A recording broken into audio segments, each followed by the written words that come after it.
कार्यक्रम आयोजित करणारं सर्व कार्यकारी मंडळ, कार्यक्रम यशस्वी व्हावा म्हणून पडद्यामागून प्रयत्न करणारे आपण सर्वजण, कार्यक्रम नेमका कसा होतोय, खरंच या विचारपुष्पांमधून आपल्याला काय घ्यायचं आहे हा सगळा विचार करत उपस्थित असणारे आपण सर्वजण आणि या कार्यक्रमासाठी आवर्जून उपस्थित असणारे माझे सहकारी अधिकारी ललित कुमार आणि कुणाल, तहसीलदार साहेब आणि SDO साहेब.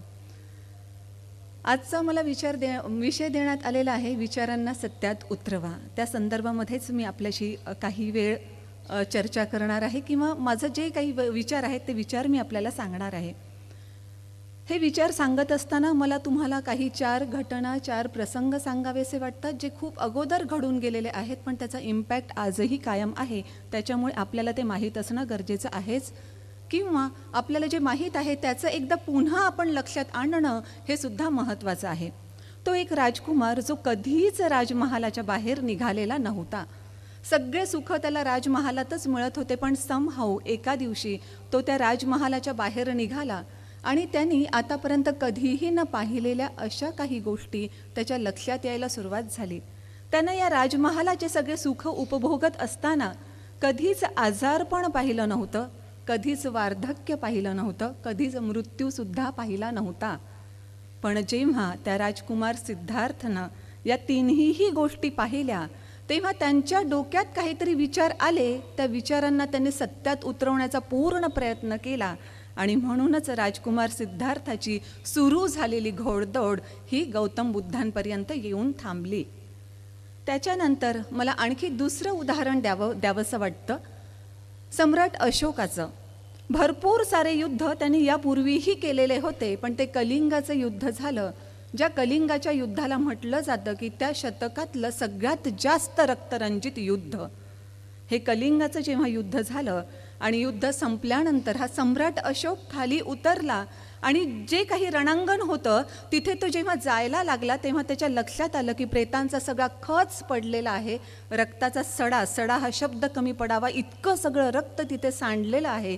आणि त्या क्षणी या सम्राट अशोकाच्या डोक्यामध्ये काही विचार आले की अशा पद्धतीनं यांना मारून जो काही विजय मिळतो त्या विजयाची खरंच काही आवश्यकता आहे का. आणि तिथून त्यांचे सगळे विचार सुरू झाले. त्या विचारांना त्यांनी सत्यामध्ये आणण्याचा पूर्ण प्रयत्न केला आणि म्हणूनच सम्राट अशोक नंतर त्यांनी बौद्ध धर्म स्वीकारला. तिसरं उदाहरण मला आणखी द्यावंसं वाटतं. अजून आपण थोडंसं अलीकडे येत आहोत. खूप जणांना समाजातल्या त्या एका घटकाला सतत त्रास होत असे. कदाचित त्या घटकांपैकी कितीतरी जणांना वाटत असेल की हे असं आमच्या नशिबी का आलेलं आहे, पण नशिबाचे भोग भोगायचे असतात असा बराच विचार आपणही सद्यस्थितीमध्ये करत असतो. कदाचित पिढ्यानपिढ्या तेच विचार करण्यात आलेले होते, पण त्याच समाजात एक भीमराव असा जन्म झाला त्या भीमरावाचा की हे असं का होतं. आणि मग गुलामाला गुलाम बनवणारा जेवढा दोषी आहे तेवढाच गुलामगिरी सहन करणारा सुद्धा दोषी आहे.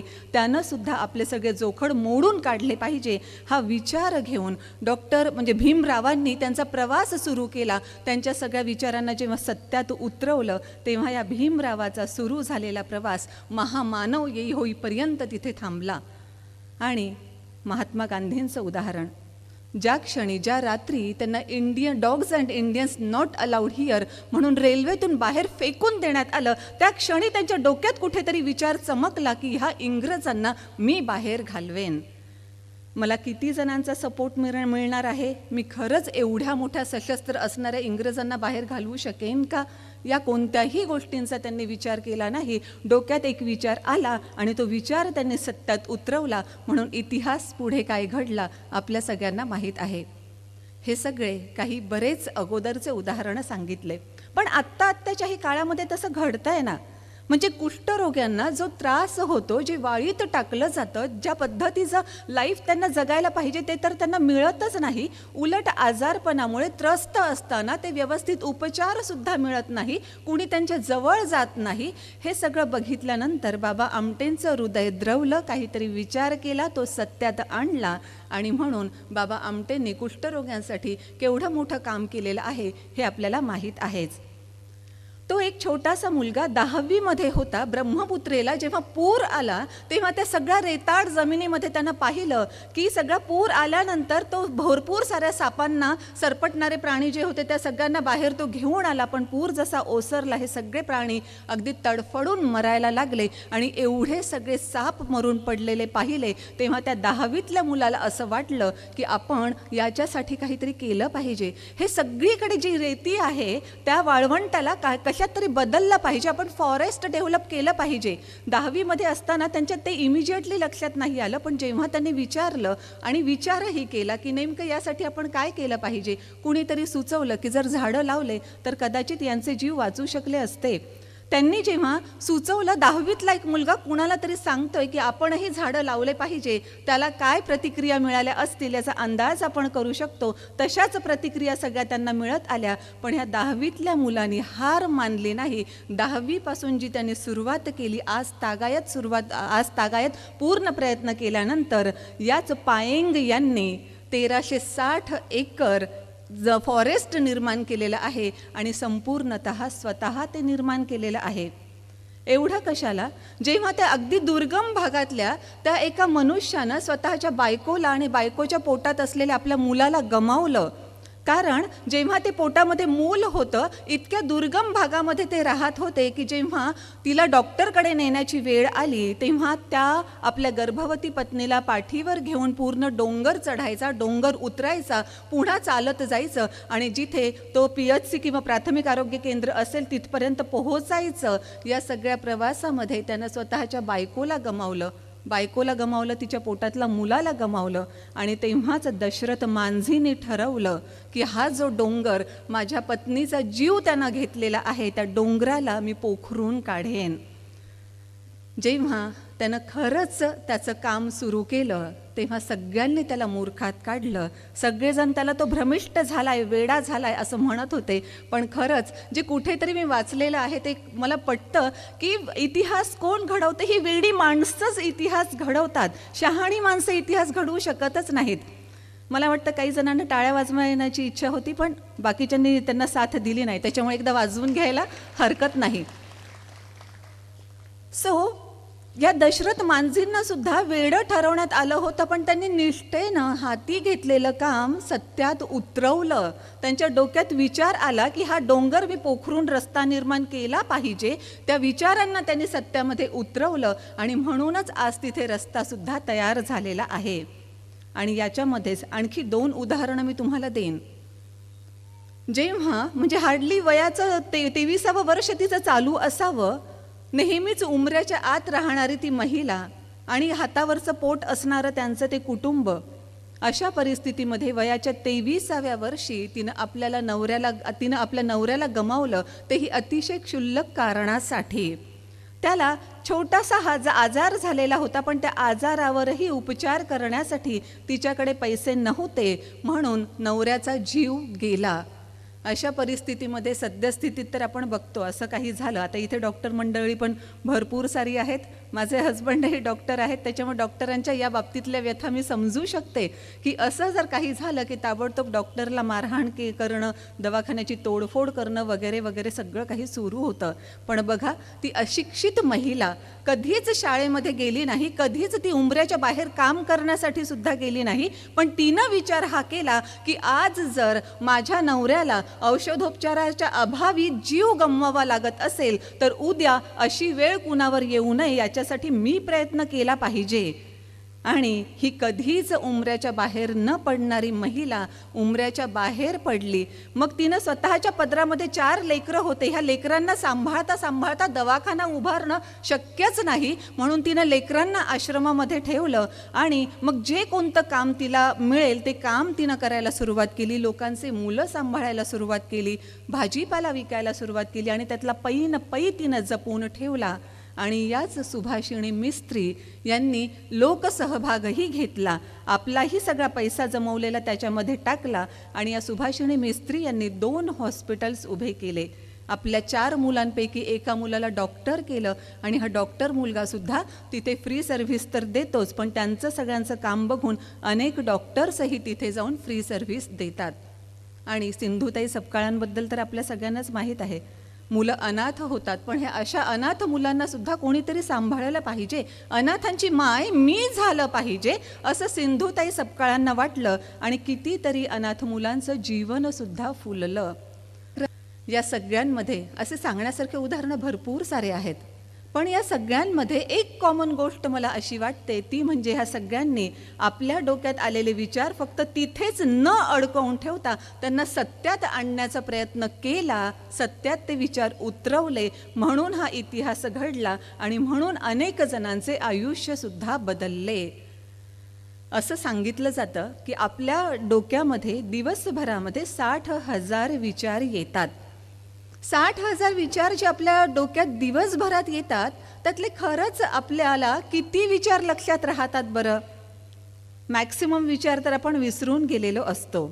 पण या विचारांचं सुद्धा एक वैशिष्ट्य आहे, ते म्हणजे जो विचार आपण किमान 1 मिनिटभर धरून ठेवतो, तो विचार पक्का व्हायला सुरुवात होते आणि नंतरही तो कायम रीतीने आपण धरून ठेवण्याची सुरुवात केली की मग जसे मी आत्ताचे उदाहरणं तुम्हाला सांगितले ते सगळे उदाहरणं घडायला लागतात. यात आणखी एक बाब, खरं तर निगेटिव्ह विचारांवर काम करण्याचं आजचं आपलं हे सेशन अजिबात नाही आहे, पण तरीसुद्धा एक बाब सांगावीशी वाटते. हे 60,000 विचार जे आपल्या डोक्यामध्ये येतात ना, त्यातले 80% विचार हे निगेटिव्ह स्वरूपाचे असतात.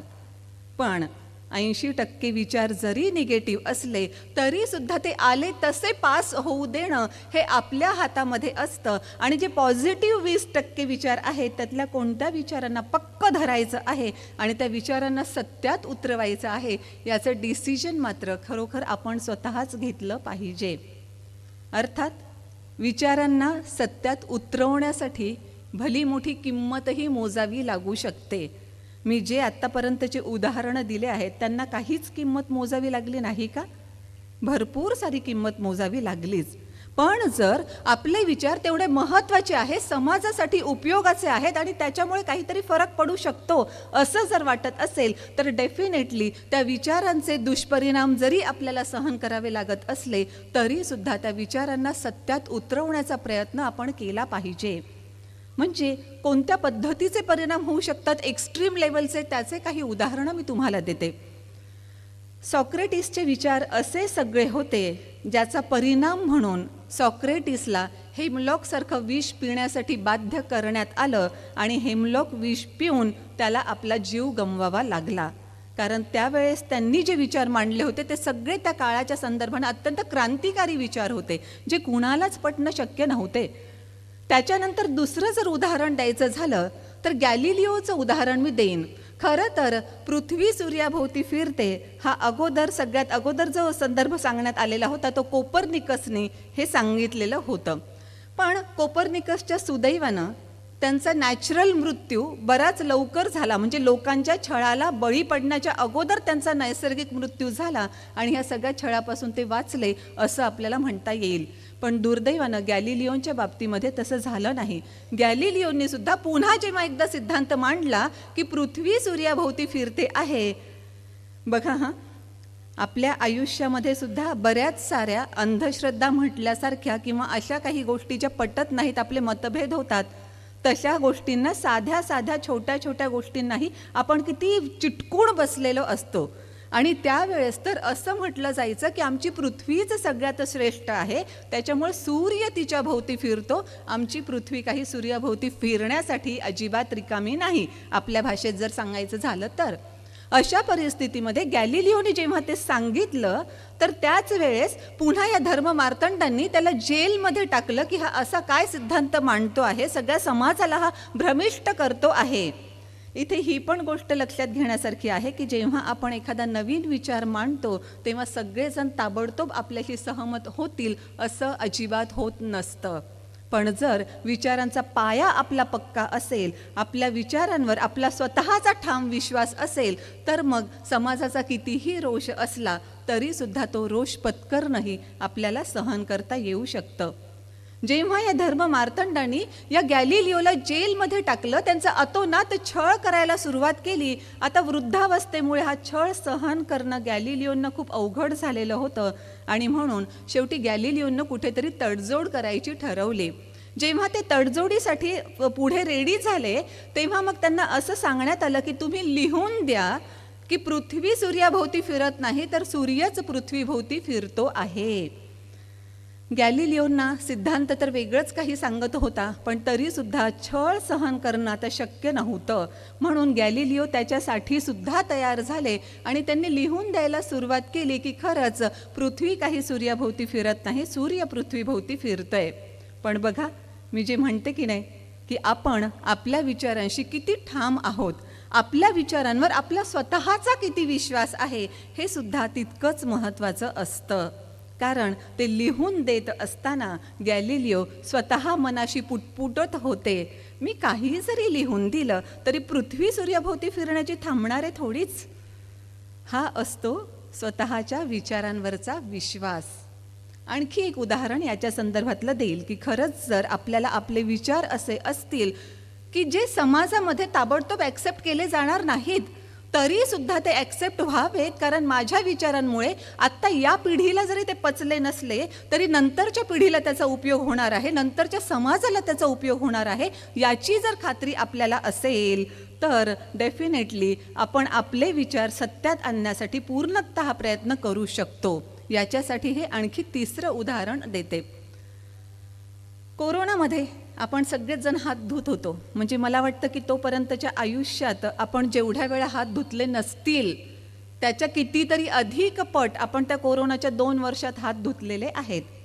पण मी जे आता उदाहरण देते आहे ते अनेक वर्ष अगोदरचं आहे, जेव्हा जर्म थेअरी, लुई पाश्चरची जर्म थेअरी प्रसिद्ध झालेली नव्हती, सिद्ध झालेली नव्हती आणि बॅक्टेरिया, जर्म्स असं काही असतं हे अजून कुणालाही माहीत झालेलं नव्हतं. तेव्हा एक डॉक्टर होता, इग्नास सेमेल्विस त्याचं नाव, आणि जेव्हा तो काम करत होता तेव्हा त्याच्या लक्षात असं आलं की माझ्या हॉस्पिटलमध्ये जेव्हा मिडवाईव्ज म्हणजे ज्या महिला आहेत त्या जेव्हा बाळंतिणीकडे जातात आणि त्यांची डिलिव्हरी करतात, तर तेव्हा महिला त्यांचा मृत्यू पावण्याचा रेट अतिशय अल्प आहे, ऑलमोस्ट नथिंग आहे, जेव्हा मिडवाईव्ज त्यांची डिलिव्हरी करतात.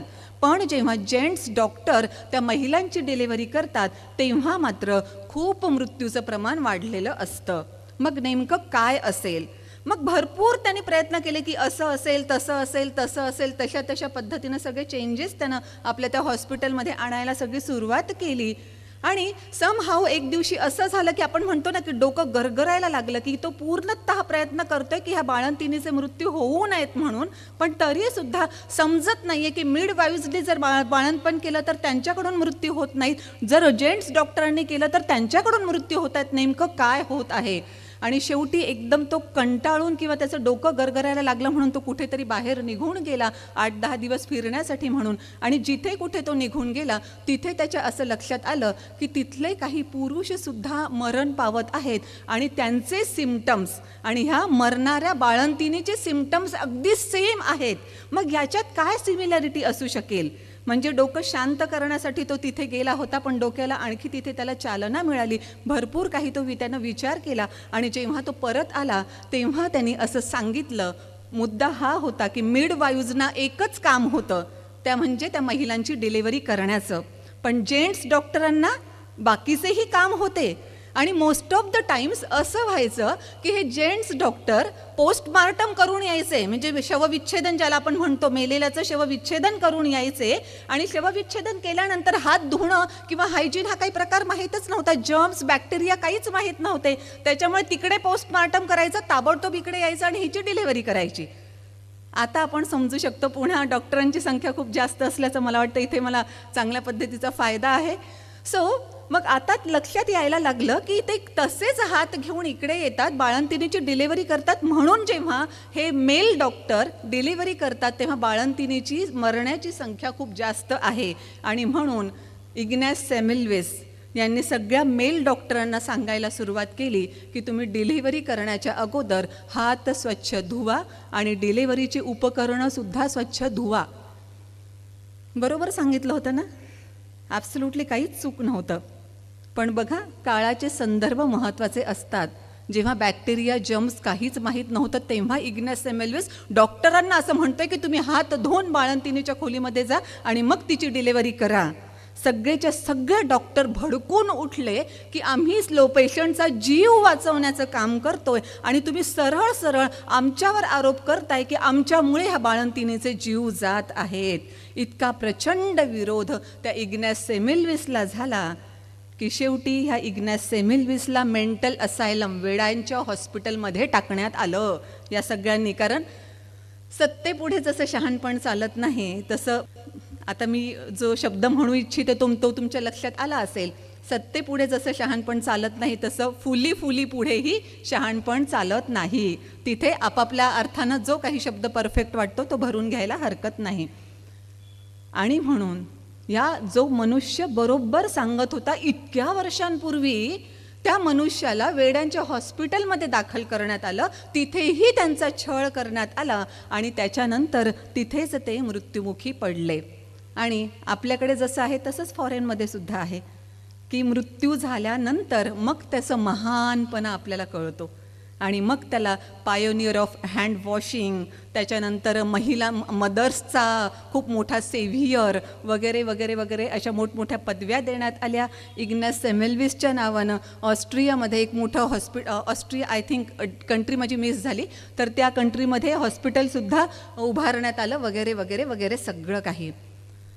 सो विचार जर महत्त्वाचे असतील, पुढच्या पिढ्यांसाठी खूप महत्त्वाचे आहेत, काहीतरी लाईफ चेंजिंग आहेत, असं जर आपल्याला वाटत असेल तर डेफिनेटली आपण याच्यातून हे शिकलं पाहिजे की आपले विचार जे काही आहेत ते सत्यात आणण्याचा प्रयत्न केलाच पाहिजे. भलेही समाजाचा कदाचित त्याला विरोध होईल, पण तो विरोधसुद्धा न जुमानता किंवा त्या विरोधाचं न जुमानता थोडंसं निगेटिव्हिटीकडे जातं. म्हणून मी असं म्हणू इच्छिते हवं तर की त्या विरोधाचा व्यवस्थितरित्या सामना करता आपलं मत नेमकं काय आहे ते व्यवस्थितरित्या त्यांना समजावून देण्याचा प्रयत्न करून पुन्हा एकदा आपल्या विचारावर ठाम राहून आपण आपले विचार इतरांपर्यंत प्रसारित केलेच पाहिजे. भलेही त्याच्यासाठी आपल्याला काही किंमत मोजावी लागत असली तरीसुद्धा.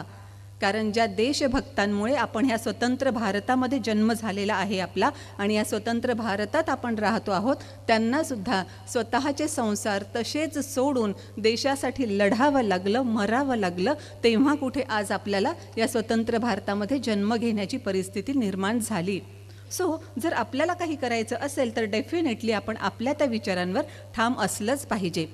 आता खरोखरच आपल्यापुरतं बोलायचं झालं तर आपण एवढे मोठे मोठे शोध लावायचे नाहीत आपल्याला, किंवा खरंच एवढं ड्रास्टिक चेंज कदाचित करायचा नसेल, म्हणजे अगदी गौतम बुद्ध बनायचं नाही आहे, डॉक्टर बाबासाहेब आंबेडकर बनायचं नाही, पण आपले अगदी साधे साधे जे विचार असतात तेही सत्यात उतरवताना आपल्याला किती अडचण होते याचा तर आपण विचार केला पाहिजे ना.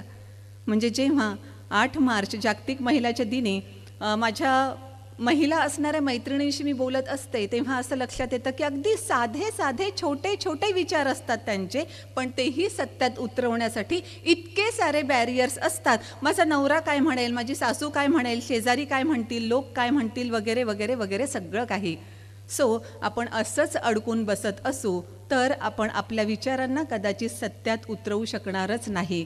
आणि मग त्या असंख्य लोकांपैकी आपण एक असू की या तारखेला जन्म झाला आणि या तारखेला मृत्यू झाला, मधल्या काळात त्यांनी त्यांचं काहीतरी आयुष्य जगलेलं आहे.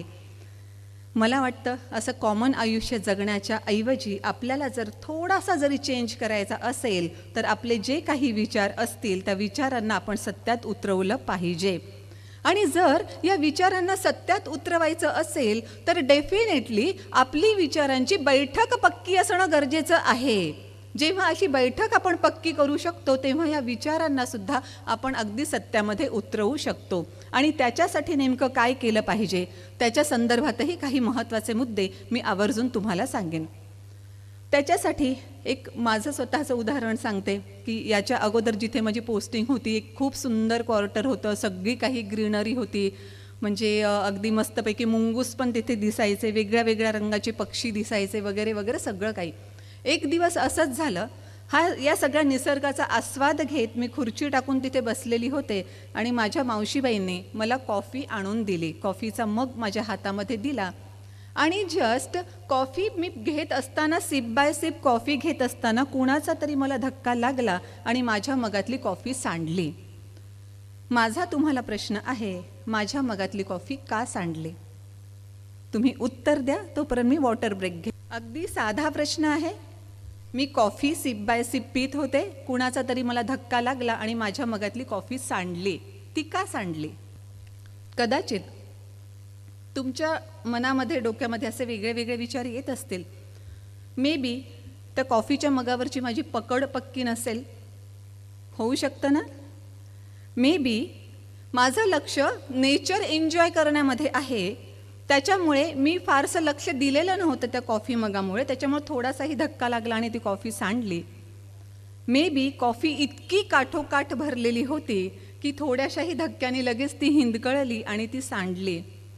कोणीतरी मारलेला तो धक्का, कदाचित मारलेला किंवा लागलेला तो धक्का इतका जोरात होता की माझं बॅलन्स गेलं कपावरचं आणि म्हणून कॉफी सांडली. असंच सगळं वाटतंय ना? असंच सगळं वाटत असेल तर मी असं म्हणेन की यातलं एकही कारण करेक्ट नाही.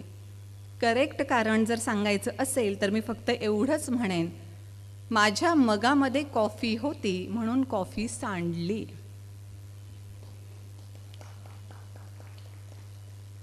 मला माहीत आहे तुम्ही टाळ्या वाजवताय, पण तरीसुद्धा तुम्हाला हास्यास्पद वाटतं की हे काय उत्तर झालं? मगामध्ये कॉफी होती म्हणून कॉफी सांडली, हे तर कुणालाही कळतं ना. पण दुर्दैवानं ते आपल्याला कळत नाही. म्हणूनच तर हे सांगण्याचा मी प्रयत्न करते. वैचारिक बैठक जी पक्की करायची असते ती अशा सगळ्याच गोष्टींमधून करायची असते. वैचारिक बैठक म्हणजे कोणत्या तरी एका ठिकाणीच आपल्याला फार वैचारिक लेवलवर बोलायचं असतं किंवा काहीतरी सांगायचं असतं किंवा ऐकायचं असतं असं नसतं.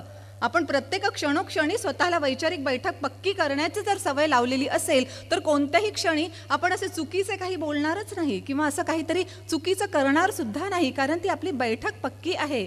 सो मी तेच म्हणते आहे, माझ्या मगामध्ये कॉफी होती म्हणून कॉफी सांडली. आणि यस, तुम्ही सुद्धा ॲग्री कराल की मी जे सांगते आहे ते करेक्ट आहे. माझ्या मगामध्ये दूध असतं तर कॉफी सांडली असती. माझ्या मगामध्ये चहा असता तर कॉफी सांडली असती. माझ्या मगामध्ये जर माझा, मिरिंडा, थम्सअप, कोका कोला वगैरे वगैरे वगैरे असतं तर कॉफी सांडली असती? ॲब्सोल्युटली नाही. म्हणजेच मी जे दिलं उत्तर, माझ्या मगामध्ये कॉफी होती म्हणून कॉफी सांडली. जेव्हा परिस्थितीचा धक्का आपल्याला लागतो तेव्हा आपल्या मगातून तेच बाहेर येतं जे आपल्या मगामध्ये असतं. मला वाटतं आता आयडिया क्लिअर होते की खरंच मगामध्ये कॉफी असण्याचा काय अर्थ आहे.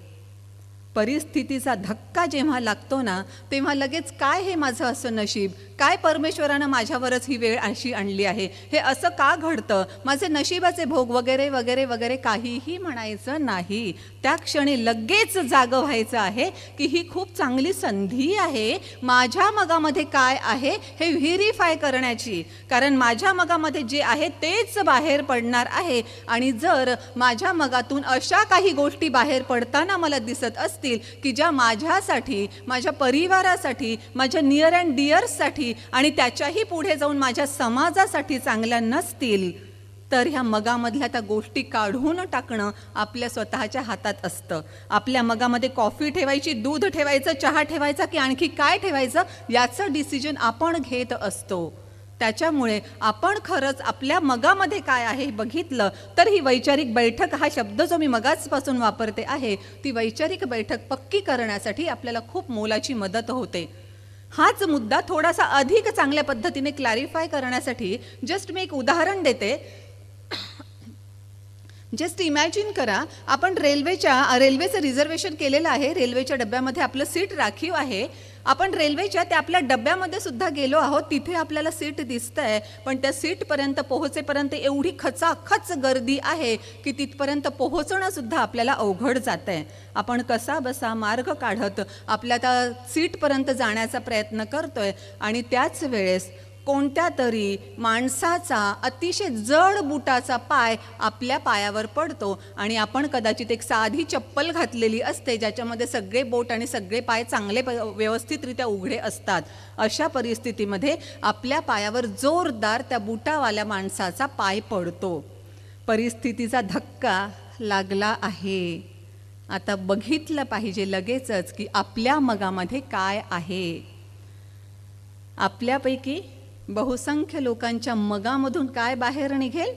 बाचाबाची, वाद, भांडण, अगदीच जर काही मगामध्ये जास्त असेल तर कॉलर पकडून पुढची सगळी गुद्दागुद्दी. बरोबर की नाही? पण जसं मी म्हणाले की आपल्या मगामध्ये काय आहे हे ठरवण्याचा अधिकार आपला आहे, ते ठरवण्याचा चॉईस आपला आहे. मग अशा परिस्थितीमध्ये खरंच आपण त्या माणसाशी भांडण केलं, गुद्दागुद्दी केली, मारामारी केली, फ्री स्टाईल अगदी केली, तरी सुद्धा पुढचा वेळ आपला छान जातो का? तो वेळ आपला छान जातो का? ॲब्सोल्युटली नाही. म्हणजे त्याच्यावर काय परिणाम होतो ते तर नंतरची गोष्ट राहिली, परिणाम आपल्यावर सुद्धा झालेला असतो, निगेटिव्ह त्रास आपल्याला सुद्धा होतो. म्हणजे अशा रीतीनं रागावणं, अशा रीतीनं काहीतरी वागणं, याला एक अशा पद्धतीनं म्हटलं जातं की माझ्या घरात खूप उंदीर झालेत म्हणून त्यांना मारण्यासाठी ते उंदीर मारण्याचं औषध मी पिणं आणि वाट पाहत बसणं की हे माझ्या घरातले उंदीर आता मरून जातील. तसं होणार नाही आहे. आणि त्याच्याचमुळे आपण अशा पद्धतीचा आपल्या मगामध्ये जर काहीतरी चुकीच्या गोष्टी असतील, अशा पद्धतीचा राग असेल, अशा पद्धतीच्या अशा काही गोष्टी असतील की ज्या स्वतःसाठी सुद्धा हार्मफुल आहेत, तर त्या काढून आपण रिप्लेस केलं पाहिजे. मग कदाचित हे रिप्लेस करत असताना अगदी सुरुवातीला विचाराची बैठक अशी पटकन चुटकीसरशी ठरत नसते किंवा ती पक्की बसत नसते. त्याला विचारांच्या प्रोसेसमधून आपल्याला जावं लागत असतं. आणि मग अशा परिस्थितीमध्ये जेव्हा आपण हा विचार करतो की खरंच ही गोष्ट माझ्यासाठी सुद्धा चांगली नाही आहे, मग माझ्या मगात मला दुसरं काय ठेवता येईल, तो विचार करत असताना कदाचित आपल्या असं लक्षात येईल की आपल्या मगामध्ये समंजसपणा आपण ठेवू शकतो की एवढ्या सगळ्या गर्दीमध्ये त्यानं काही मुद्दाम पाय नाही दिला, त्याचा सुद्धा पाय चुकून पडलेला असेल, सो इट्स ओके. किंवा अधिक सामंजस्यही आपल्यामध्ये आपण आणू शकतो. आपलाही जर पाय कुणाच्या पायावर पडला तर आपल्यालाही चांगलं वाटत नाही, आपण लगे ओ सॉरी चुकून पाय पडला वगैरे वगैरे म्हणण्याचा प्रयत्न करतोच. सो असं गिल्ट फिलिंग त्याला सुद्धा झालं असेल म्हणून त्याला त्याच्याही गिल्ट फिलिंगमधून बाहेर काढण्याचा अधिक समंजसपणा आपल्यामध्ये असू शकतो. आपण स्वतःच त्याच्याकडे पाहून म्हणू शकतो की इट्स ओके, गर्दीमध्ये असा पाय पडतो हे मी समजू शकेन. अशा रीतीनं मला वाटतं म्हणजे महिलांचा तर खूप छान प्रतिसाद मिळेल असं वाटत होतं मला. पण बघा हे सगळेजण मला प्रतिसाद देत आहेत आणि 8 मार्चची गोष्ट करून सुद्धा तुम्ही मला प्रतिसाद देत नाहीये. तुमच्या मगात काय आहे मला वाटतं हे मी आता शोधायला हवं आहे. सो अशा रीतीनं आपण आपल्या मगातून आवश्यक त्या गोष्टी, अनावश्यक त्या गोष्टी काढून टाकणं, आवश्यक त्या गोष्टी ठेवणं किंवा आणणं, त्याच्यात टाकणं, हे जेव्हा आपण करायला लागू तेव्हा आपली वैचारिक बैठक पक्की होण्याची सुरुवात झालेली असेल.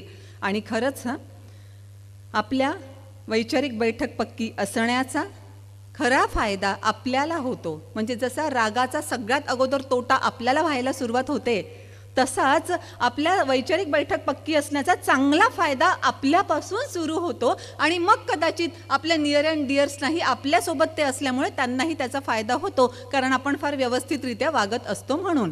कसं तेही तुम्हाला सांगते. अल्बर्ट एलिस हे अमेरिकन मानसतज्ञ, त्यांच्या संदर्भातले 4 मुद्दे मी तुम्हाला अवश्य सांगणार आहे. अल्बर्ट एलिस यांचं दुर्दैवानं बालपण खूप खडतर गेलं आणि नंतरचे संपूर्ण आयुष्य त्यांचं तसं खडतरच होतं म्हणायला हरकत नाही. पण अगदी लहानपणापासून त्यांना नेफ्रायटिस सारखा आजार होता, त्याच्यानंतर टॉन्सिल्सचा आजार होता आणि त्याच्यामुळे त्यांना वारंवार हॉस्पिटलमध्ये राहावं लागायचं, ॲडमिट केलं जायचं. बरं, आता आपल्याकडचे हॉस्पिटल आणि अमेरिकेतले हॉस्पिटल याच्यामध्ये जमीन अस्मानचा फरक. म्हणजे आपल्याकडे जर हॉस्पिटलमध्ये असं कोणी ॲडमिट असेल तर त्याच पलंगावर इतके सगळेजण बसलेले असतात की खरा पेशंट कोण हे डॉक्टरांना सुद्धा शोधायला फार अवघड जातं. पण तिथे मात्र तसं अजिबात नाही. आई वडील जरी असले तरी सुद्धा ते त्या पेशंटसोबत अजिबात थांबणार नाही. हा अल्बर्ट तर तेव्हा अगदी छोटासा काहीतरी 8-10 वर्षांचा मुलगा होता, तेव्हा सुद्धा त्याला लॉंग पिरियडसाठी हॉस्पिटलाइज व्हावं लागलं, तर तिथे आई वडील सुद्धा त्याच्यासोबत थांबत नाही, कारण प्रशासन, त्यांचं हॉस्पिटल ॲडमिनिस्ट्रेशन असं म्हणतं की आम्ही तुमच्या कोणत्याही पेशंटची व्यवस्थित काळजी घेण्यासाठी समर्थ आहोत, त्याच्यासाठी तुम्ही येण्याची गरज नाही. आणि मग एक बुधवार काहीतरी ठरवलेला असायचं की ज्या दिवशी कोणीही नातेवाईक येऊन त्या लहान मुलांना भेटू शकायचे. आता नेमकं असं व्हायचं की हा छोटा म्हणजे बालरुग्णांच्या वॉर्डमध्ये असणारा हा अल्बर्ट, तो लक्षात घ्यायचा की जसा बुधवार जवळ यायला लागला, याला वाटायला लागायचं की आता माझी आई येईल, माझे वडील येतील, माझे भाऊ येतील, त्याच्यापेक्षा 3 भावंड त्याचे छोटे, हे मला भेटायला येतील. पण मंगळवार संपून जायचा, बुधवार उगवायचा, बुधवार सुद्धा संपण्याची वेळ यायची, पण तरी सुद्धा त्याला भेटायला कोणीही आलेलं नसायचं. आणि मग अशा सगळ्या परिस्थितीमध्ये त्याची खूप चिडचिड व्हायची आणि तो सगळी फेकाफेकी इकडे तिकडे काहीतरी करायला लागायचा आणि मग तिथली हेड नर्स जी आहे ती येऊन त्याच्यावर खूप जास्त ओरडायची. अशा सगळ्या वाईट परिस्थितीमध्ये त्याला भेटायला कोणीही यायचं नाही, कारण वडील वेगवेगळ्या पार्टीजमध्ये बिझी असायचे, वेगवेगळ्या मैत्रिणींमध्ये बिझी असायचे, आई वेगवेगळ्या किटी पार्टीजमध्ये बिझी असायची, त्याच्यामुळे त्याच्याकडे यायला कुणालाही वेळ नसायचा. आणि मग तशा परिस्थितीमध्ये जेव्हा एकदा त्याचं ऑपरेशन ठरलं, लक्षात घ्या, विचार करा, जस्ट तो 8-10 वर्षांचा मुलगा, त्याला ऑपरेशन थिएटरमध्ये नेलं जातं आहे, त्याच्यासोबत कुणीही नाही, त्याच्याशी त्याच्या घरचं कुणीच बोललं नाही, आई वडिलांची वाट पाहतोय, बाकीच्या बालरुग्णांना भेटण्यासाठी भरपूर नातेवाईक येत आहेत, खाऊ खेळणी सगळं घेऊन येत आहेत, पण ह्याला भेटण्यासाठी सुद्धा येत नाहीत. अशा सगळ्या परिस्थितीमध्ये जेव्हा त्याला भीती वाटायला लागली ऑपरेशनची, तेव्हा जस्ट त्यानं विचार केला, अगदी त्या 8-10 वर्षांच्या मुलानं विचार केला की ऑपरेशन तर माझं कधीच झालं नाही आतापर्यंत, त्याच्यामुळे ऑपरेशन हे भीतीदायक आहे की नाही हे मला माहीतच नाही आहे खरंच. म्हणजे विचारांची बैठक जे म्हणते ना, लक्ष देऊन ऐकण्यासारखं आहे त्याचं वाक्य. म्हणजे या ऑपरेशनची भीती मी स्वतःच निर्माण केलेली आहे, आणि मग जर ही भीती निर्माण करणारा मी स्वतःच आहे, तर ही भीती काढून टाकणारा सुद्धा मी स्वतःच आहे. आणि मग त्यानं ऑपरेशनची भीती डोक्यातून काढून टाकली आणि त्याने ऑपरेशनला जाण्यासाठी तो सज्जही झाला. आपल्या प्रत्यक्ष आयुष्यामध्ये बघितलं तर अशा कितीतरी गोष्टी असतात ज्याचा खरंच आपण अनुभव घेतलेलाही नसतो, पण तरीसुद्धा काहीतरी असं आहे असं म्हणून निगेटिव्ह विचार आपल्या डोक्यात यायला लागतात आणि त्या आपल्या निगेटिव्ह विचारांनाच आपण जेव्हा चिटकून बसतो, तेव्हा मला असं वाटतं की अल्बर्ट एलिसचं हे वाक्य आपण लक्षात ठेवलं पाहिजे की ऑपरेशनची भीती जर मी निर्माण केली आहे तर ती काढून टाकणं सुद्धा माझ्या हातामध्ये आहे. म्हणून जर काही आपल्या आयुष्यामध्ये अशा काही गोष्टी होत असतील की ज्या आपल्याला नकोत आपल्या आयुष्यामध्ये, तर त्या काढून टाकणं सुद्धा पूर्णतः आपल्या हातामध्ये आहे. आपण हतबल कधीच असत नाही हे लक्षात ठेवलं पाहिजे. आणि तशा परिस्थितीमध्ये मग जो आपला कॉन्फिडन्स वाढतो, त्या कॉन्फिडन्सच्या आधारावर कोणताही प्रश्न आपण इझिली सॉल्व्ह करू शकतो. अगदी छोट्या छोट्या गोष्टीतून वैचारिक बैठक जी मी शब्द वापरते ना, हे अल्बर्ट एलिसनं अगदी लहानपणापासून तसं केलं. आता त्याचं दुसरं उदाहरण सांगते. मी जसं सांगितलं, आई आणि वडिलांना त्याच्याकडे लक्ष द्यायला अजिबात वेळ नसायचा. त्याच्यानंतरच्या 3 भावंडांना खाऊ पिऊ घालण्याचं सुद्धा काम हा 8-10 वर्षाचा अल्बर्ट एलिस करायचा. मग अशा परिस्थितीमध्ये त्याची पण जेव्हा चिडचिड व्हायची की काय माझे बेजबाबदार आई वडील असं करतात का कधी वगैरे वगैरे, तर तेव्हा पुन्हा त्यानं स्वतःला दुसरा थॉट दिला की हे किती बरं आहे की ह्याच्यात तुम्ही पॉझिटिव्ह, कारण माझ्या अशा विचार करण्यानं तर आई वडिलांमध्ये काहीही बदल होणार नाही हे त्या 8-10 वर्षांच्या मुलाला कळतं. पण आपण मात्र शेजाऱ्यामध्ये बदल करू इच्छितो, आपण मात्र समाजातल्या अनेक घटकांमध्ये आपल्याला वाटतं की त्यांनी माझ्याशी तसं नाही वागलं पाहिजे, यांनी माझ्याशी तसं नाही वागलं पाहिजे. पण खरंच आपण हा पण विचार लक्षात घेतला की आहे त्यांनी, आपण कितीही शिव्या शाप दिले, आपण कितीही काही म्हटलं तरी त्यांच्यामध्ये बदल होणार नसतो. मग अशा परिस्थितीमध्ये अल्बर्टने हा विचार केला की याच्यातून सुद्धा मी पॉझिटिव्ह गोष्ट बघितली पाहिजे. खरं तर आई वडील आमच्याकडे लक्ष देत नाही, याच्यातील पॉझिटिव्ह गोष्ट ही आहे की आम्हाला जसं वागायचं आहे तसं आम्ही छान पद्धतीनं वागू शकतो, आमच्यावर कोणतंही त्यांचं बंधन नाही आणि माझ्या भावंडांना जे काही खाऊ घालण्याची मला इच्छा होते ते मी त्याला खाऊ घालू शकतो. अशा रीतीनं प्रत्येक निगेटिव्ह गोष्टीमधून सुद्धा जर काही पॉझिटिव्ह आपण शोधायला लागलो तर त्याचा फायदा असा आपल्याला होत असतो. आणखी तुम्हाला त्यांच्या संदर्भातलंच उदाहरण देते. आपल्याला काय वाटतं, म्हणजे मध्यंतरी अशाच एका कार्यक्रमामध्ये एक जण भेटली आणि तिनं सांगितलं की मला माझ्या अशी एक मैत्रीण होती आणि तिचा मला प्रचंड राग आला. कशामुळे? तर अगदी ती माझी बालपणापासूनची मैत्रीण आहे आणि बालपणापासून आम्ही सोबत असताना मध्यंतरी असं झालं की तिच्याकडे मी सलग सकाळचा, संध्याकाळचा, रात्रीचा डब्बा जवळपास 7 ते 8 दिवस तिच्या घरी मी नेऊन पोहोचवला. पण नंतर असं झालं की मला गरज पडली आणि मला फक्त माझ्या मुलाचा सकाळचा डब्बा तिनं द्यावा आणि तोही एकच दिवस द्यावा अशी माझी इच्छा होती, पण तिनं तेवढं 1 दिवससुद्धा मॅनेज केलं नाही. मग माझं डोकं सरकलं, मला खूप राग आला आणि मी आता तिच्याशी अजिबात बोलत नाही. आपल्यापैकी प्रत्येकाला वाटेल ना येस, मग तिचं काय चुकलं? असं होणारच आहे. म्हणजे तिला इतकी मदत केली, ती मदत विसरून गेली, ती कृतज्ञ झाली वगैरे वगैरे, आपण सगळं असं म्हणू. पण पुन्हा मग तोच माझ्या मगामध्ये काय आहे, आपण जजमेंटल आहोत का, तिची बाजू का आहे, काय आहे, ती का म्हणते की मी देऊ शकणार नाही वगैरे वगैरे, काहीही विचार न करता तिला लेबलाइज आपण जेव्हा करून टाकतो आणि आपण काहीतरी तिच्याबद्दल निर्णय घेऊन टाकतो, तेव्हा पुन्हा तोच मुद्दा येतो की तिला जितका त्रास होईल त्याच्यापेक्षा जास्त त्रास आपल्याला होत असतो. आपल्याला तिला त्रास द्यायचा की नाही द्यायचा, होऊ द्यायचा की नाही होऊ द्यायचा, हा सध्या मुद्दा नाही. आपल्याला स्वतःचं आयुष्य खूप छान जगायचं आहे. आपल्याला किमान स्वतःला त्रास होऊ द्यायचा नाही आहे. आणि त्याच्यासाठी पुन्हा हे सगळे विचार व्यवस्थितरित्या असणं खूप महत्त्वाचे ठरतात. आणि मग अशा परिस्थितीमध्ये नेमकं काय घडत असतं तेव्हा, म्हणजे मी तिला मदत केली पण तिनं मला मदत नाही केली म्हणून मला राग आला, मी नातं तोडलं, असं फक्त एवढंच घडलेलं नसतं. त्याच्या अगोदर डोक्यात काहीतरी घडलेलं असतं. मग ते उदाहरण देण्यासाठी आणखी मी थोडंसं क्लॅरिफाय करण्यासाठी एक वेगळ्या गोष्टीकडे, मुद्द्याकडे तुम्हाला घेऊन जाते. पुन्हा आपण तेच पाय पडण्याचं कुणाचं तरी उदाहरण घेऊया. कुणाचा तरी पाय आपल्या पायावर जोरदार पडला आणि मग आपण लगेच हात उचलला आणि जे काय झालं, आपलं म्हणणं काय असतं, त्याचा पायच माझ्या इतक्या जोरात माझ्या पायावर पडला की माझा हात उचलला गेला, म्हणजे जणू काही ती प्रतिक्षिप्त क्रिया झाली असं आपल्याला वाटत असतं. म्हणजे आपण असं म्हणतो की त्याचा पाय पडला म्हणून मी हात उचलला.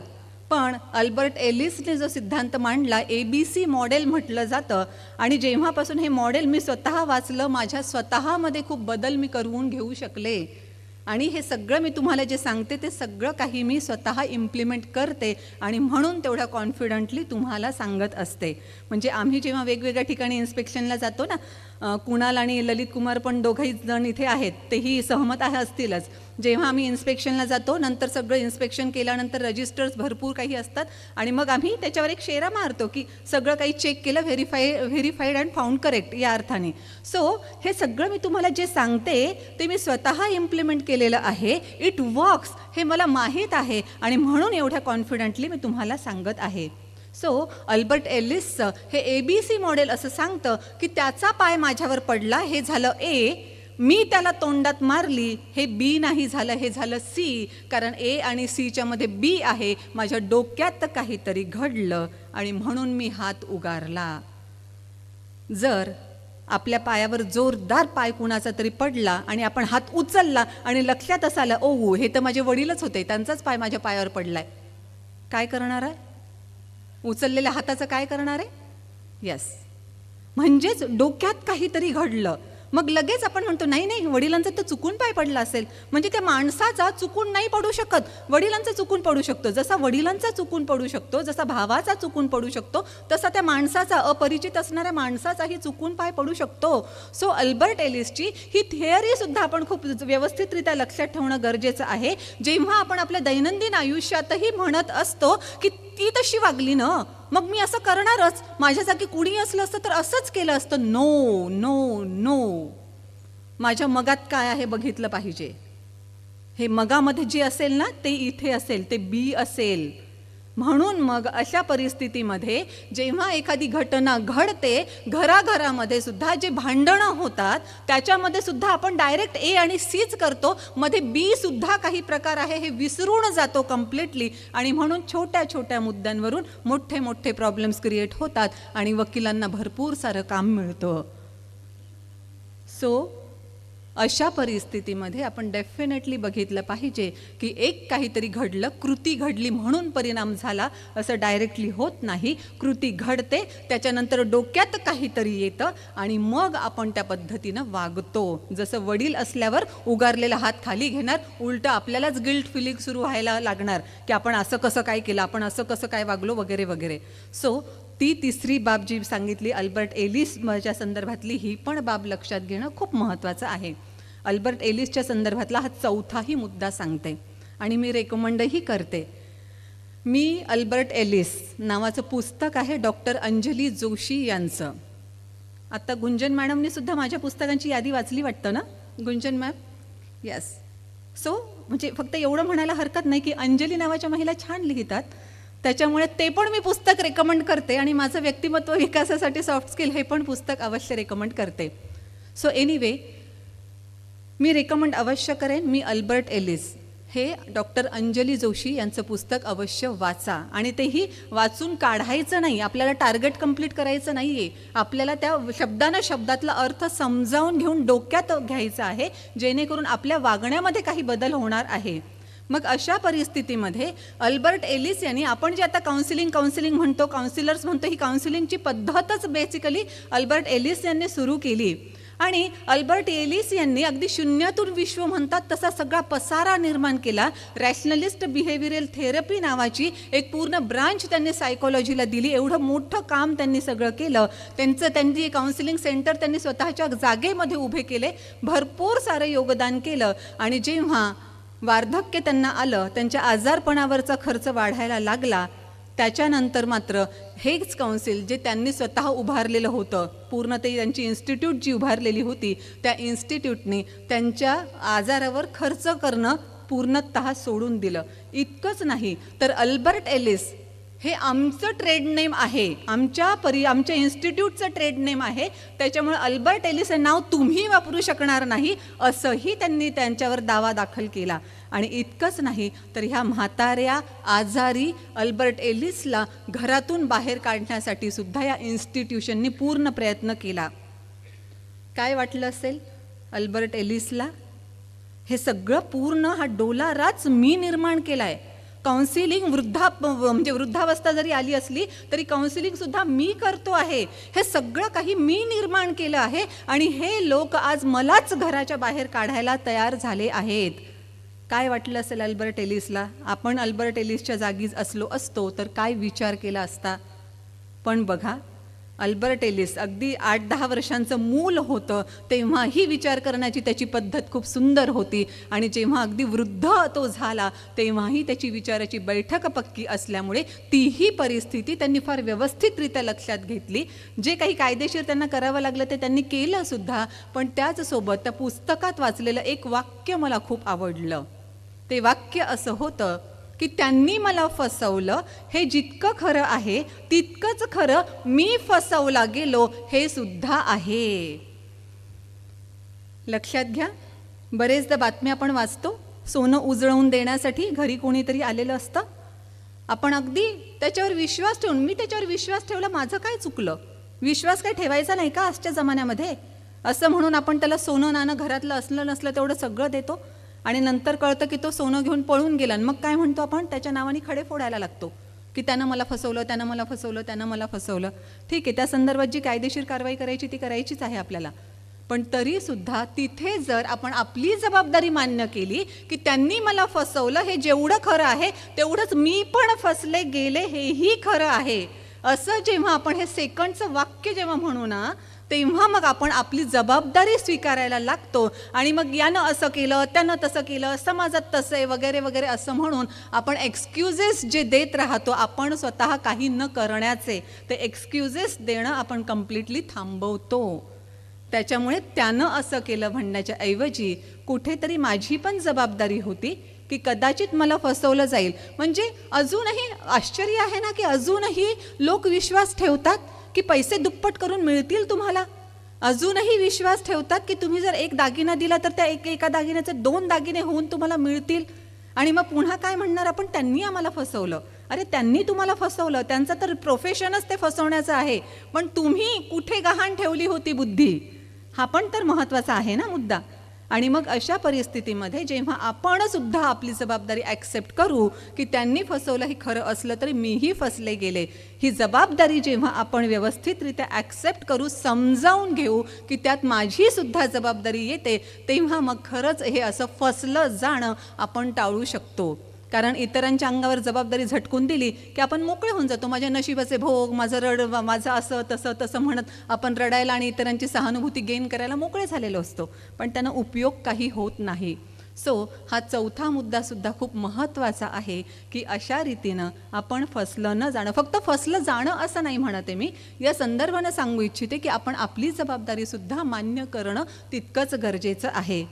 आता याच्यानंतर मी ऑस्ट्रियन सायकियाट्रिस्ट यांचं उदाहरण देते, व्हिक्टर फ्रँकल.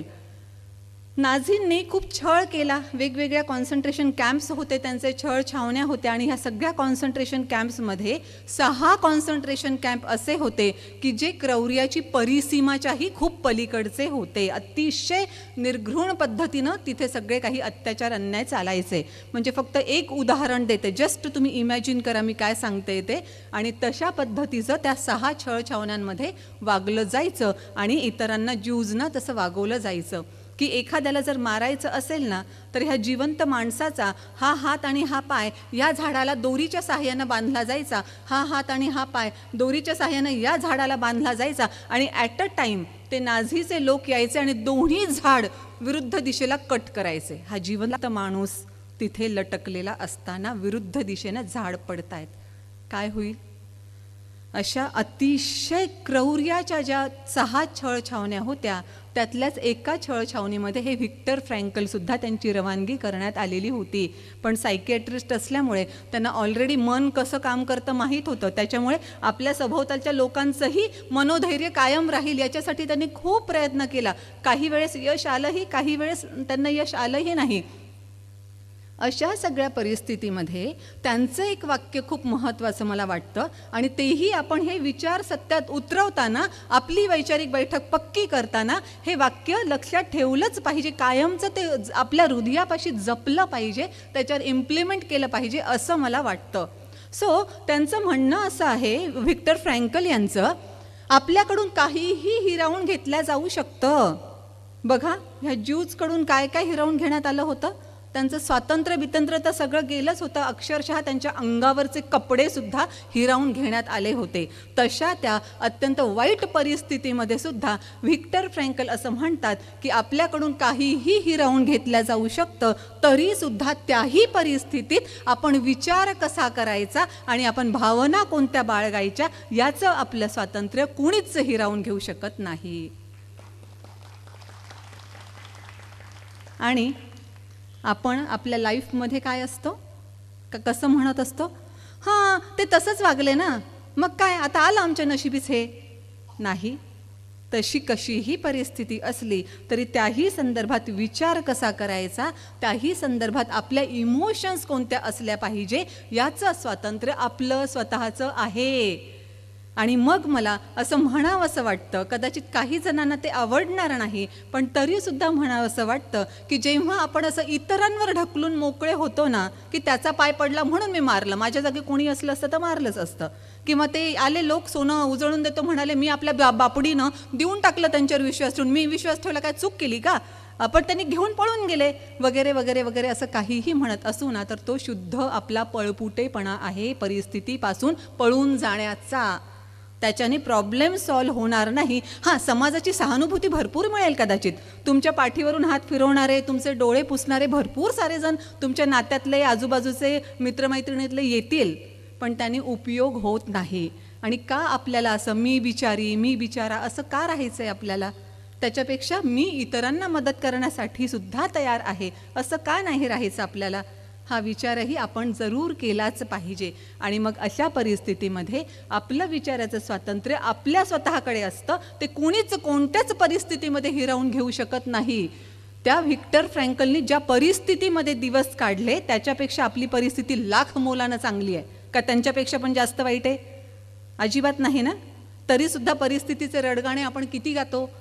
मग अशा परिस्थितीमध्ये विचाराचं स्वातंत्र्य माझं आहे, मी विचार कसा करायचा, पॉझिटिव्ह करायचा आहे का निगेटिव्ह करायचा आहे, रडत बसायचं आहे का पुढे जाऊन सामना करायचा आहे, मी मदत सतत मागत राहायची आहे का मी असं काहीतरी व्हायचं आहे की मी इतरांनाही मदत करू शकेन, हे सगळं आपण स्वतः ठरवलं पाहिजे.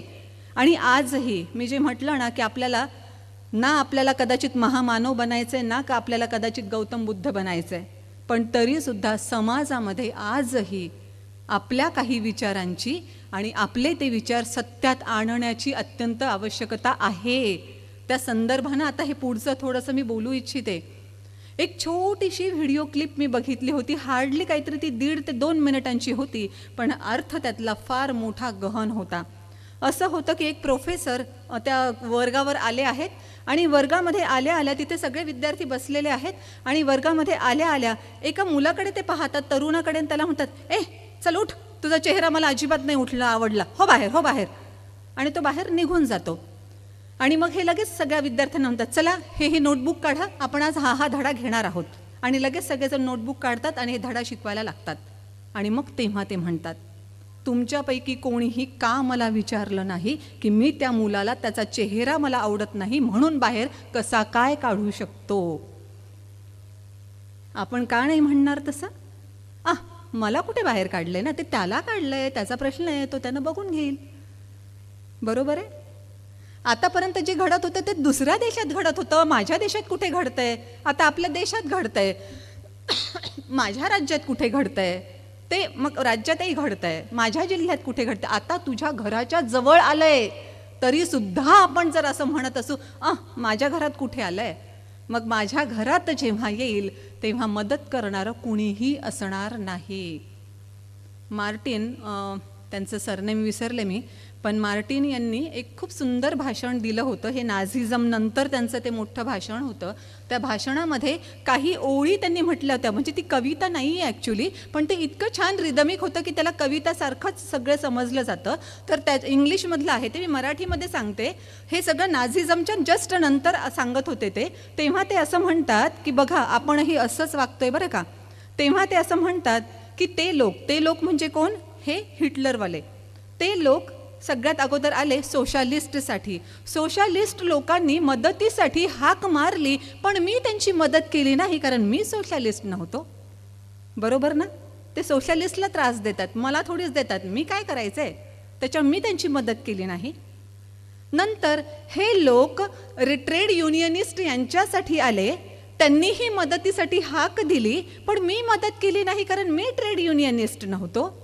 त्याच्यानंतर हे लोक ज्यूजसाठी आले, त्यांनीही मदतीसाठी पुकारा केला, पण मी मदत केली नाही कारण मी ज्यू नव्हतो, माझा काय संबंध. आणि नंतर जेव्हा ते लोक माझ्यासाठी आले तेव्हा मदतीसाठी मी खूप हाक मारली, पण जवळ कोणीही उरलेलं नव्हतं.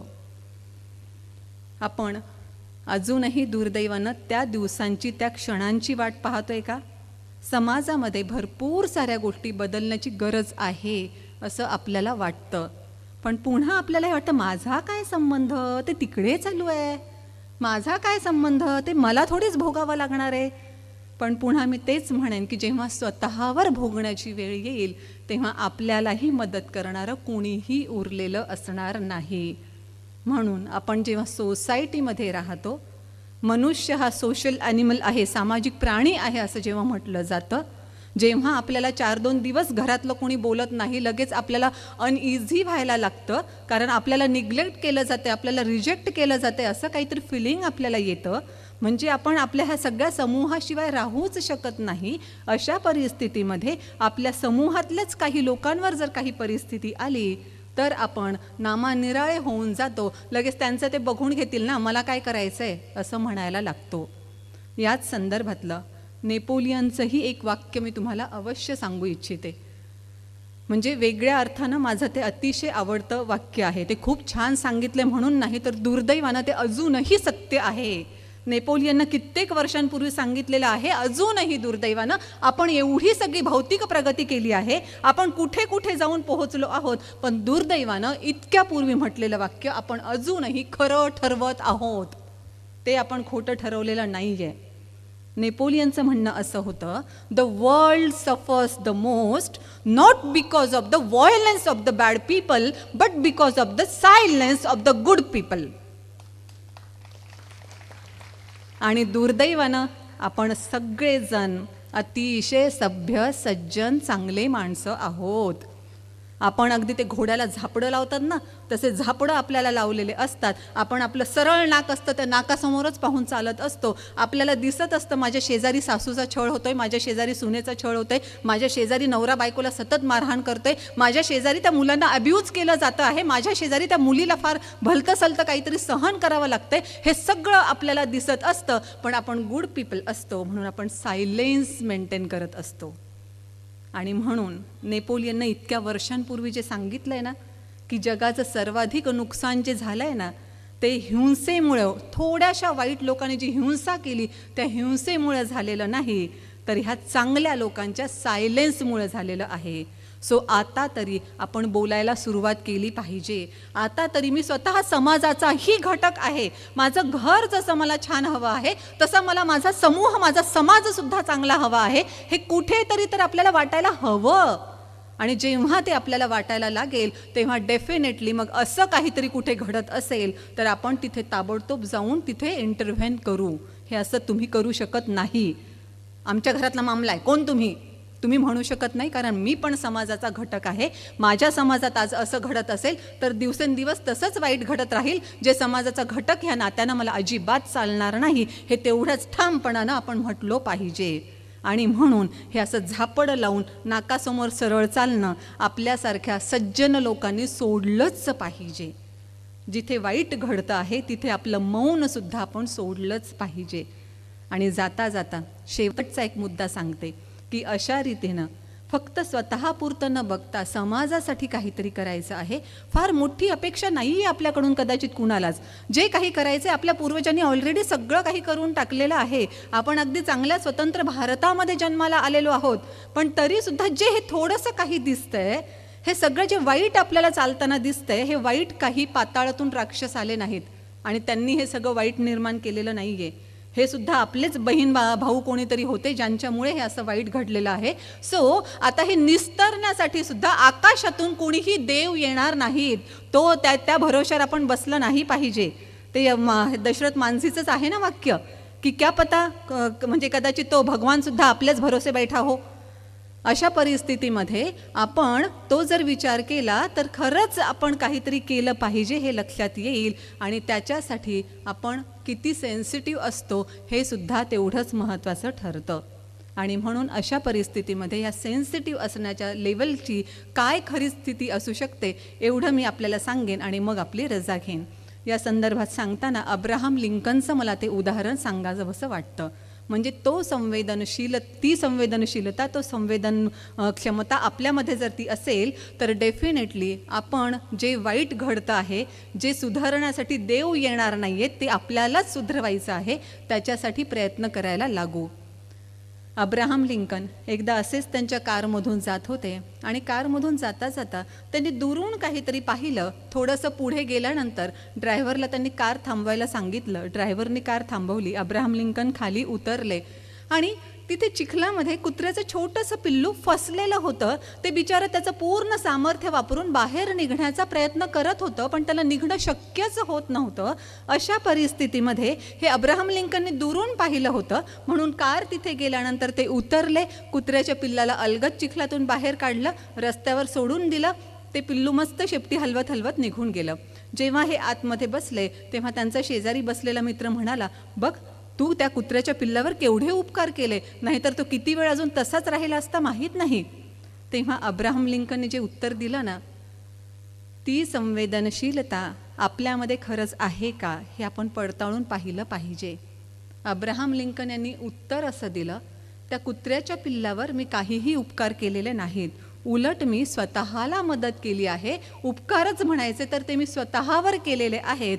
कारण जर मी त्या कुत्र्याच्या पिल्लाला तसाच चिखलात अडकलेला सोडून घरी गेलो असतो तर रात्री मी अजिबात शांतपणानं झोपू शकलो नसतो, कारण तो मला सतत सलत राहिला असता की त्या कुत्र्याच्या छोट्याशा पिल्लाला बाहेर काढणं मला खूप सहज शक्य होतं, पण त्याची तेवढी साधी मदतसुद्धा मी करू शकलो नाही, मी मदत केली नाही.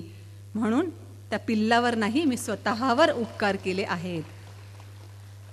जेव्हा ही संवेदनशीलता आपण आपल्यामध्ये बाणवू तेव्हा मग आज आपल्याला जे दिसतंय, वृद्धाश्रमांची संख्या वाढते आहे, त्याच्यानंतर चाइल्ड अब्यूज वाढत आहे. मुलींवरच्या अत्याचारांबद्दल तर सांगायलाच नको.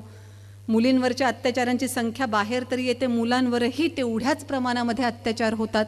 त्यांनाही कौटुंबिक हिंसेला पुरुषांनाही सामोरं जावं लागतं. ती गोष्ट तर कोणी बघतच नाही आहे. मग अशा सगळ्या परिस्थितीमध्ये हे समाजात वाईट जे चाललं आहे ते थांबवायचं असेल तर तेवढी संवेदनशीलता आपण जोपासली पाहिजे. आणि ज्यांना मदत करणं शक्य आहे त्यांना खरोखरच जेव्हा आपण तातडीनं मदत करायला जाऊ तेव्हा खरंच आपला त्या क्षणी आलेला तो विचार जरी आपण सत्यात उतरवला तरीसुद्धा आपण समाजासाठी थोडंफार तरी काहीतरी ऋण जे आहेत आपल्यावरचे ते फेडण्याचा प्रयत्न केला असं म्हणायला अजिबात हरकत नाही. या शरद व्याख्यानमालेच्या निमित्तानं आपल्या सगळ्यांशी मला बोलण्याची संधी मिळाली आणि आयोजकांनी मला इथे बोलवलं. त्या निमित्तानं कारंजामधले बरेच ऐतिहासिक स्थळ मला पाहण्याचं संधी मिळाली. त्याच्यानंतर डॉक्टर शार्दूल सरांनी मला बऱ्याच इथल्या चांगल्या चांगल्या गोष्टी दाखवल्या आणि ज्याच्यानंतर मी त्यांना हेही म्हणाले की इतकं सगळं चांगलं आहे माहीत असलं असतं तर कदाचित मी सकाळी लवकर आले असते, आणखी बऱ्याच गोष्टी बघून झाल्या असत्या.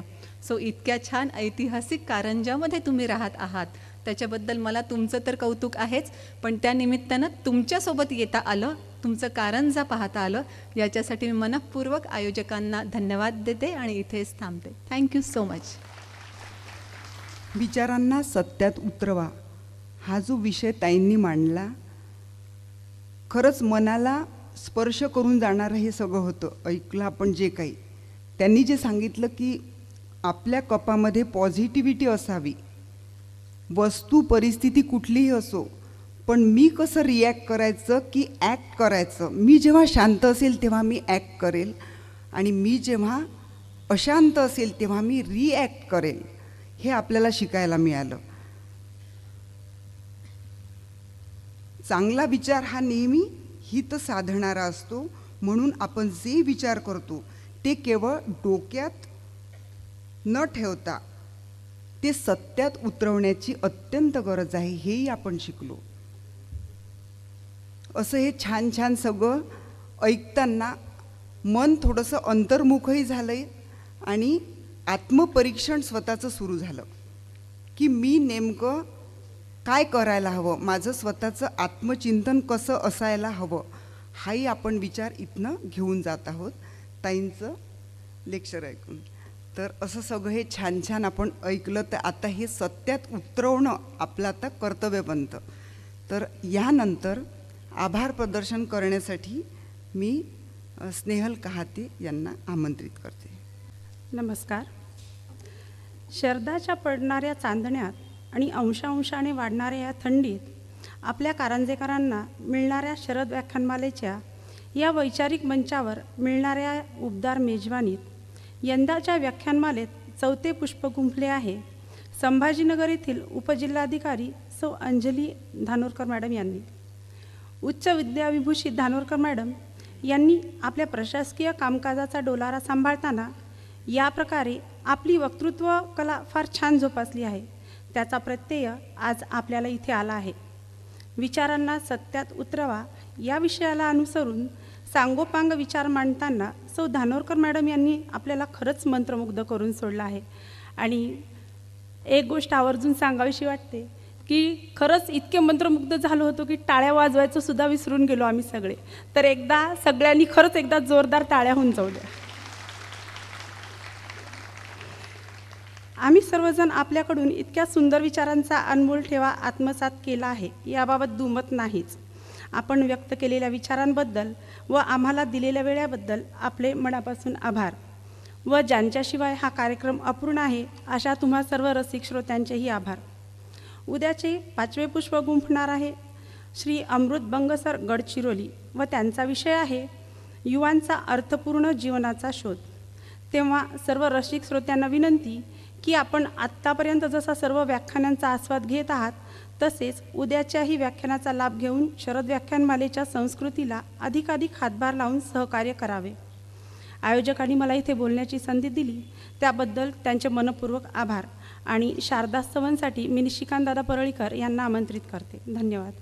नमन परम ओंकार, नमन परम ओंकार, सुखद वरद निर्गुणा सर्वदा शारदा मंगला पावना. नमन परम ओंकार. उजळो शिवमंदिरात तव तेजे ज्ञान ज्योत. उजळो शिवमंदिरात तव तेजे ज्ञान ज्योत. तमसो मा ज्योतिर्गमय तमसो मा ज्योतिर्गमय देयशा आशिषा ही तुला प्रार्थना नमन परम ओंकार जनमानस सरस तुझे सदन हंस वाहिनी तव प्रतिभा दिव्य फुलो येथ वाग्विलासिनी ज्ञानयज्ञ करुणी यज्ञ जन तृषार्थ तोषवी ज्ञानयज्ञ करुणी यज्ञ जन तृषार्थ तोषवी दे सदा दिव्यता आमुचा जीवना नमन परम ओंकार नमन परम नमन परम नमन परम ओंकार